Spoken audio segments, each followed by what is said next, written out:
सुप्रभात। आज मैं आपके समक्ष आपकी हिंदी की पाठ्य पुस्तक वसंत 2 के 13वें अध्याय एक तिनका को लेकर उपस्थित हूँ। एक तिनका के रचयिता श्री अयोध्या सिंह उपाध्याय हरिऔध जी हैं। ये बहुत ही प्रसिद्ध कवि हैं और इस कविता में कवि ने एक तिनके के माध्यम से मनुष्य को घमंड न करने का संदेश दिया है। तिनका एक बहुत ही छोटी सी चीज़ है, लेकिन ये छोटी सी चीज़ कैसे एक मनुष्य का घमंड चूर कर सकती है, ये इस कविता में कवि ने बतलाया है। कविता की पंक्तियाँ हैं। मैं घमंडों में भरा ऐंठा हुआ, एक दिन जब था मुंडेरे पर खड़ा। यानी कि कवि ने इस कविता को मैं शब्द से शुरू किया है, जिसमें ऐसा लग रहा है कि एक व्यक्ति ही अपनी बातें बता रहा है। तो वो व्यक्ति, अब ये व्यक्ति कभी भी हो सकता है, तो ये व्यक्ति एक दिन बहुत ही घमंड से भरा हुआ कि मैं एक शक्तिशाली मनुष्य हूँ, मेरे पास सब कुछ है, इस तरह का सोच मन में अपने रखते हुए वो एक दिन छत की मुंडेर पर खड़ा था। मुंडेर छत की चारदीवारी को कहते हैं। तो वहाँ पर ये व्यक्ति खड़ा था। अचानक दूर से उड़ता हुआ एक तिनका आँख में मेरी पड़ा। तो हल्की हल्की हवा बह रही होगी और उस हवा से बहुत दूर से एक तिनका उड़ता हुआ आया और उस व्यक्ति की आंख में पड़ गया। मैं झिझक उठा हुआ बेचैन सा, उस तिनके के पड़ते ही उस व्यक्ति को यानी कवि को हल्की सी झिझक यानी कि हड़बड़ाहट हुई, संकोच हुआ और उसके बाद बेचैनी बढ़ने लगी। लाल होकर आंख भी दुखने लगी। तिनके के पड़ते ही आंख लाल हो गई और आंख में दर्द होने लगा। मूठ देने लोग कपड़े की लगे। मूठ यानी कि कपड़े की पोटली को आप कह सकते हैं। जब हमारी आंखों में कुछ चल जाता है, कुछ पड़ जाता है, तो ये एक देसी नुस्खा है, घरेलू उपाय है कि लोग कपड़े की पोटली सी बना करके और उससे मुंह से भाप देके गर्म करके आँखों को उससे सेकते हैं। ऐसा करने से थोड़ी सी राहत मिलती है, आराम मिलता है। तो लोग भी कपड़े की पोटली बना करके आँखों को सेकने लग गए।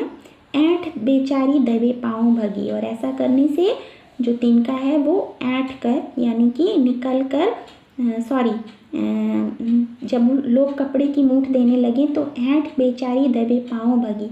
कवि की जो अकड़न थी, ऐंठ थी, घमंड था, वो दबे पाँव यानी कि चुपके से निकल कर भाग गई।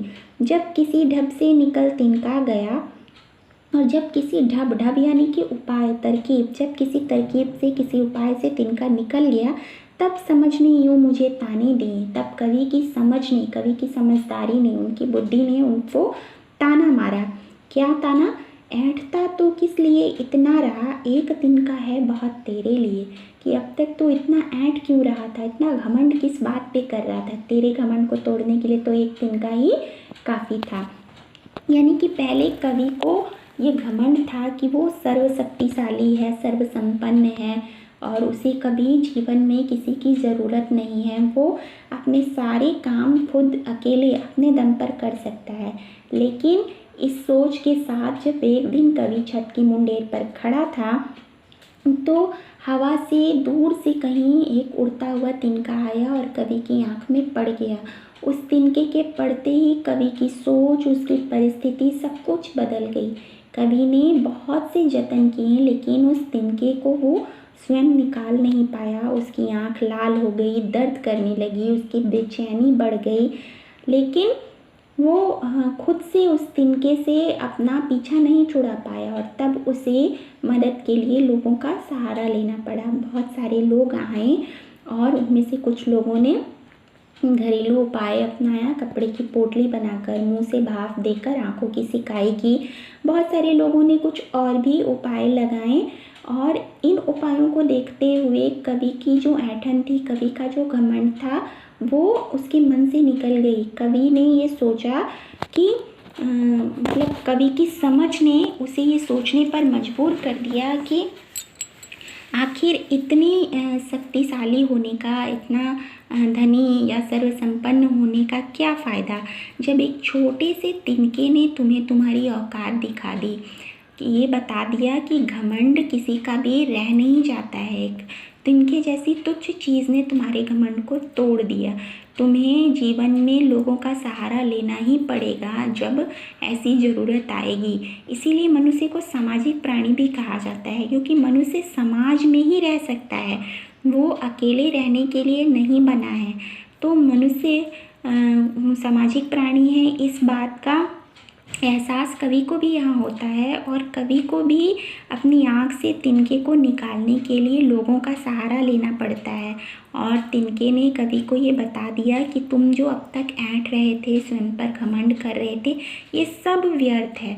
तुम्हारे घमंड को तोड़ने के लिए तिनके जैसी एक तुच्छ वस्तु ही काफ़ी है। तो इस तरह इस कविता में कवि ने मनुष्य को घमंड ना करने की सलाह दी है। हमें जीवन में कभी भी खुद पर घमंड नहीं करना चाहिए, क्योंकि जब मनुष्य के मन में घमंड की भावना आती है तो उसी अहंकार का जन्म होता है, और वहीं से मनुष्य का पतन प्रारंभ हो जाता है।